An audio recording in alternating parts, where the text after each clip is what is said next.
then look at the companies that are successful.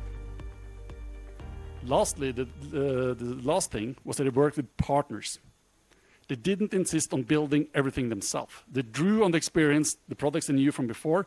They worked with partners where necessary, and then they brought the product to market. BlackRock didn't build custody. They partnered with Coinbase. BlackRock didn't start by tokenizing their assets and putting them out on the blockchain as the first step. Instead, they took Bitcoin and brought it into a security. And it's fascinating to see that securitization of digital assets is orders of magnitude more successful than tokenization. That doesn't mean that tokenization can't happen down the line, but you should start simple, solve a problem. And by doing so, BlackRock turned the Bitcoin ETFs into the single most cash-generating ETFs that they have. So out of all of the ETFs that BlackRock have, the Bitcoin ETF is the one that generates the most money. Look at Robinhood. Look at Revolut. They did the same. They saw that their clients really wanted exposure to crypto. They also knew that there was a lot of risks of the clients getting scammed, doing money laundering. So they did the smart thing. They started small. They started with a closed loop. They didn't allow crypto in and out to begin with, but they let the clients trade. Then there were no AML risk, no terror finance risk. It became feasible from a compliance perspective. Client demand was massive. They started making money from this and winning new clients. And they had a hands-on learning, which enabled them to now open up for deposits and withdrawals, drawing on tools like Chainalysis, Elliptic, like all of the blockchain forensic, drawing on the insights from the industry. But they started simple and then expanded. At K33, we're running an exchange. You could ask, does the world really need another crypto exchange? Well, I say yes, because we grew 3x last year, because we actually solved problems for clients. We optimize for high net worth individuals and family offices that come to their bank and get a blank no. Their banker can't help them, won't help them, block them out, so they have to go elsewhere. Some of the family offices I work with are really kind of locked in with their asset manager or wealth manager.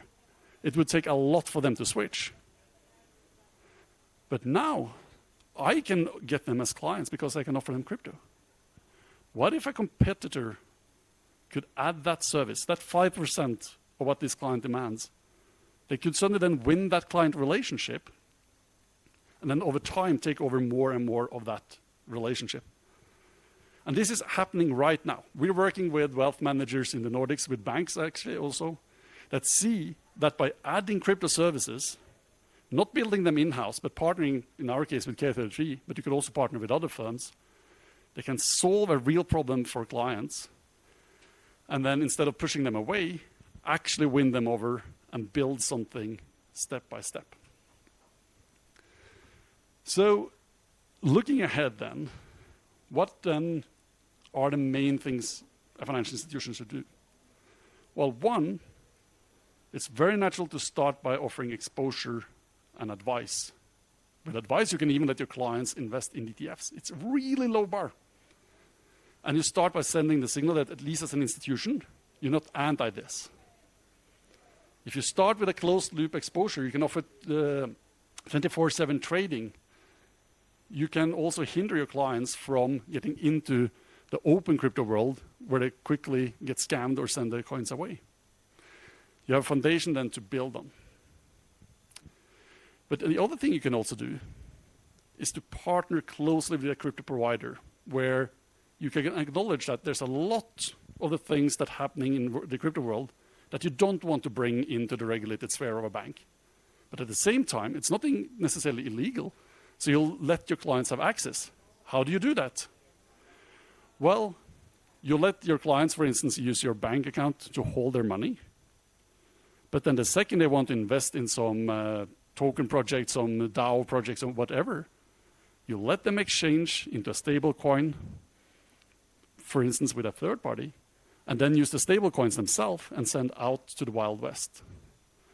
I think we're walking into a future where we're going to see a much clearer divide in the financial ecosystem, where on the one side, you have the much more conservative, established players, the MiCA-regulated exchanges. And then the other side, you have the much more open, permissionless, unregulated part. There will definitely be a lot of risks here, but here is also where all the innovation will happen. What is needed is strong and reliable on-ramps and off-ramps. Off-ramps with the competence to also give advice, but without taking the full responsibility, allowing end clients to be adults, to be responsible for their own decisions, to be allowed to actually buy a stablecoin and send it out, but at the same time being able to understand what they did out there, so when the money comes home, you can actually do a proper source of fund assessment. This is something we are doing right now in K33. We have integrated open banking PSD2 standards, so it's actually possible for clients to hold their money in their bank on a Sunday and then buy stablecoins instantaneously at K33 and send it elsewhere.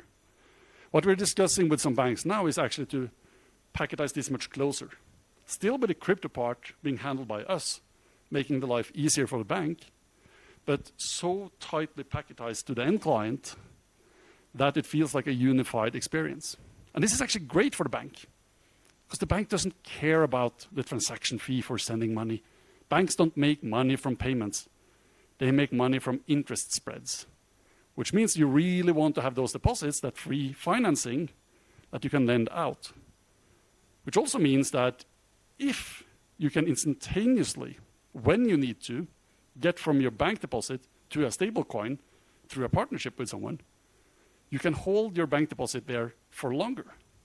And also the other way around, if you have a corporate client that takes payments globally, and that corporate client can accept stable coins or crypto as payment, the bank doesn't accept the crypto, the bank accepts the funds when they are exchanged and deposited back in. That way the bank can maximize the deposit base, which is what they really want, without pushing the clients away, and help the clients solve a real problem. So, to summarize, be careful about the big, grandiose strategies. Be careful when it's all desktop exercises, all overthinking, all analysis, research over and over and over, and no doing. Bite off a little bit more than what you can chew, and then figure out how to chew it. That's the only way to move forward. We've seen massive giants like BlackRock doing this. We've seen fintech giants like Robinhood and Revolut doing it. In K33, we have a Norwegian bank as a corporate client. They realized that, well, we have to know this thing.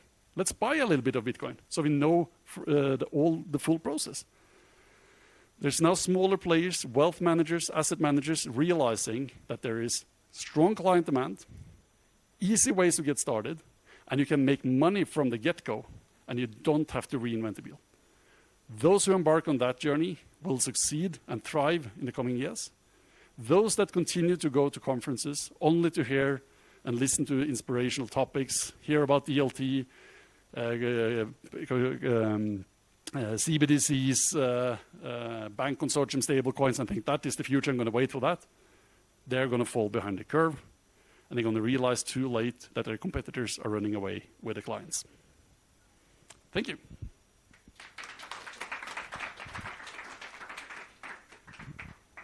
Do you want to keep it short, Magnus, or shall I take some questions? Take some questions. If there are any. We have some minutes to take questions. Any questions? Crystal clear. Crystal clear. Did you say Norwegian central bank or? No, a Norwegian bank. Unfortunately, not the central bank yet. We have a man in the advisory board of the central bank that is pushing for the central bank to buy a little bit of Bitcoin. I think it would be extremely wise to buy a little bit. Norway is a small open economy, and we all see what's happening in the US right now.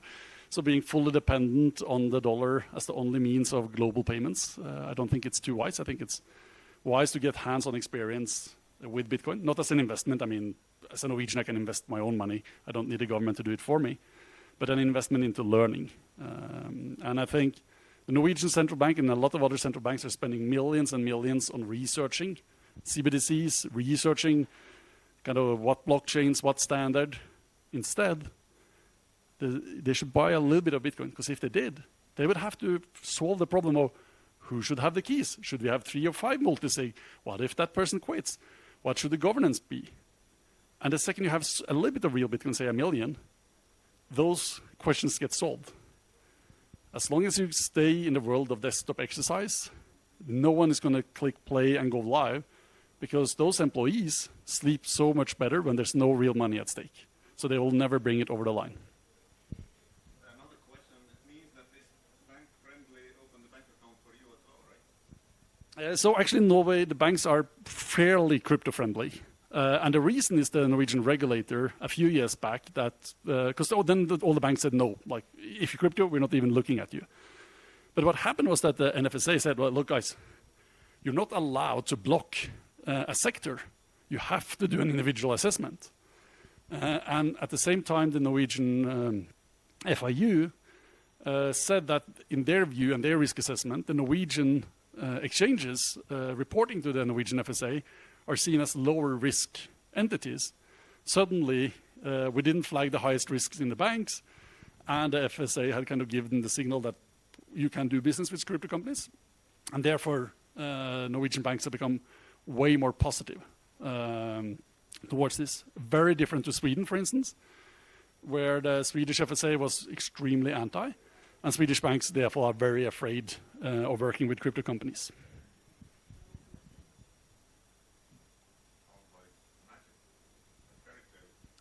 It is a fairy tale, and I mean, I'm extremely happy for it, because it means that at K33, one of our unique advantages is our fiat rails. Norway is kind of the small open economy. We have gas, oil, so on the FX side, we are extremely well connected globally. So when we have dollar account, franc account, pounds, euro, Swedish, Danish kroner, Canadian dollars, we can send and settle globally, like same day, next day, at zero cost from a low-risk bank, like we are actually banking with the 2 largest banks in Norway, which is globally seen as low risk, doesn't kind of trigger any flags in the correspondent banking system, which enable us to kind of offer an even better service for our clients, not only in the Nordics, but also globally, working with miners in Canada and beyond. How about the USDT? So USDT cannot be offered generally as a because it's not a MiCA compliant coin. But there are also ways for those who find it very difficult to substitute their business over to USDC, for instance. There are ways to accommodate for that, which we are exploring and have solutions for. Thank you, Torbjørn. A great round of applause for Torbjørn.